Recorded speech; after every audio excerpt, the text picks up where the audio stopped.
Voilà, ceci est une patate. On peut bien le voir, hein, je vais la casser. Voilà, donc c'est une patate. La patate. On va envoyer très loin. Et donc réflexion. Attention, suspense. Putain, lance patate. Salut, c'est Diabo68. Ça va bien. Donc voilà, aujourd'hui, comme vous l'avez compris, je vais vous présenter le lance-grenade. Donc le lance-grenade M203 de chez Colt. Donc malheureusement je n'ai pas le carton, donc je ne pourrais pas vous présenter comment elle a été livrée. Par contre au niveau du prix, ça tourne dans les à peu près 100 euros. Au niveau des caractéristiques, c'est ABS métal, donc toute cette partie ici, le canon ici c'est en métal. Et où il y a les petits traits comme ça bizarres, c'est en ABS. Voilà. Au niveau de la longueur, elle fait 300 mm. Le poids est quand même de 1,250 kg, donc c'est quand même assez lourd.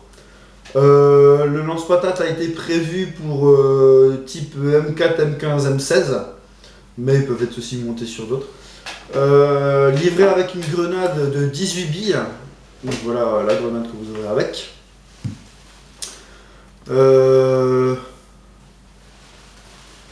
Où en étais-je? Voilà. Oui, donc se monte sur un rail Picatinny avec simplement ici, donc on a les deux petites molettes, on dévisse, voilà, hop, on met en place, on revisse, on serre sur notre rail Picatinny, et voilà. Je voulais aussi remercier Fabien pour le prêt de la réplique, merci Fabien, c'est cool.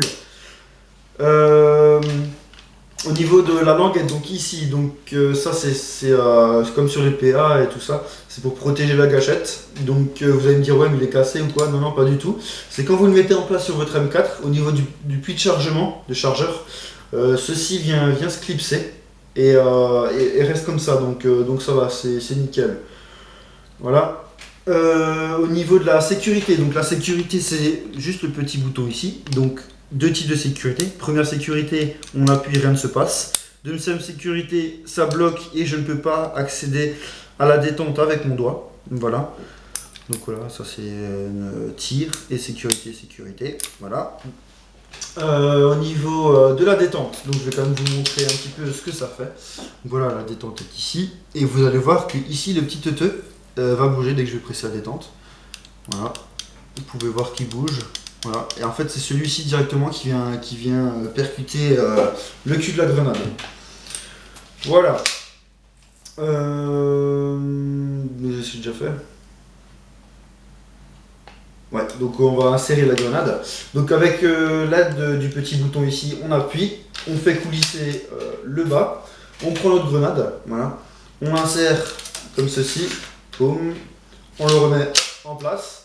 Une fois que la grenade est tirée, on a simplement appuyé nouveau sur le bouton, on l'avance, mais la grenade reste en arrière, donc on met simplement la main en dessous et hop, on l'a dedans. Après, ainsi de suite, hein, voilà. Voilà pour le lance-patate. Donc je vous ai pas montré un petit peu les marquages. Donc voilà les marquages, hein. Il y a un petit peu Colt, lance-grenade M203, enfin voilà. Quelques petites choses intéressantes à voir, je pense, des petits marquages assez basiques, mais sympa à savoir. Voilà. Donc ça c'était le lance-patate, mais il faut savoir que le principal dans un lance-grenade, c'est les grenades, parce que c'est elles qui font tout le travail. Voilà, donc ça c'est la grenade de 18 billes, il me semble, hein. Ouais, 18 billes type 40 mm que vous aurez avec le lance-grenade offert. Donc voilà. Alors moi ce que je préconise c'est bon vous pouvez utiliser bien sûr cette grenade, mais au niveau de simplement 18 billes c'est peut-être un peu trop, c'est pas assez finalement, 18 billes c'est pas assez. Voilà, donc mon ami lui s'est procuré des grenades King Arms 120 coups qui fonctionnent bien évidemment au gaz comme toutes les grenades de toute façon. Donc 120 coups c'est vraiment pas mal, c'est vraiment bien comme grenade, assez réaliste au niveau visuel. Donc c'est avec celle-ci que j'ai fait mon test de tir. Voilà. Pour les curieux, pardon, on va un petit peu montrer l'intérieur. Donc voilà, Les 3 grenades comme ça, King Arms, donc 120 rounds, les 3, il les a achetés dans les alentours de 90 €. Donc ça reste assez cher quand même. Donc voilà. Donc faire très attention quand vous démontez la grenade, car, je vais vous montrer, voilà. Ici, il y a des petites billes qui justement font un rôle crucial dans la grenade. Donc absolument pas les perdre. Si par tout hasard vous les perdez quand même, allez voir, donc voilà, il y a un très très long papis. Allez voir dans une casse automobile ou dans une casse de scooter, quoi que ce soit. Il doit certainement avoir des petits roulements de cette taille-là. Voilà. Au niveau de la grenade, donc voilà. L'approvisionnement, j'arrive. L'approvisionnement, donc tout d'abord approvisionner en gaz. En gaz, parce que si vous avez déjà mis les billes et que la grenade est mal mise, vous allez mettre le gaz, mais toutes les billes vont vous sauter à la tronche. Donc d'abord mettre le gaz, après les billes. Faut savoir aussi qu'une fois après utilisation, le culot se met dans une position assez bizarre. Donc ce que vous faites, vous dévissez un peu la grenade, vous mettez le doigt sur le cul et vous jouez un petit peu avec le cul jusqu'à entendre un clic. Une fois que vous entendez le clic, vous remontez, hop, et vous pouvez de nouveau la réapprovisionner. Donc voilà, on réapprovisionne en gaz, voilà.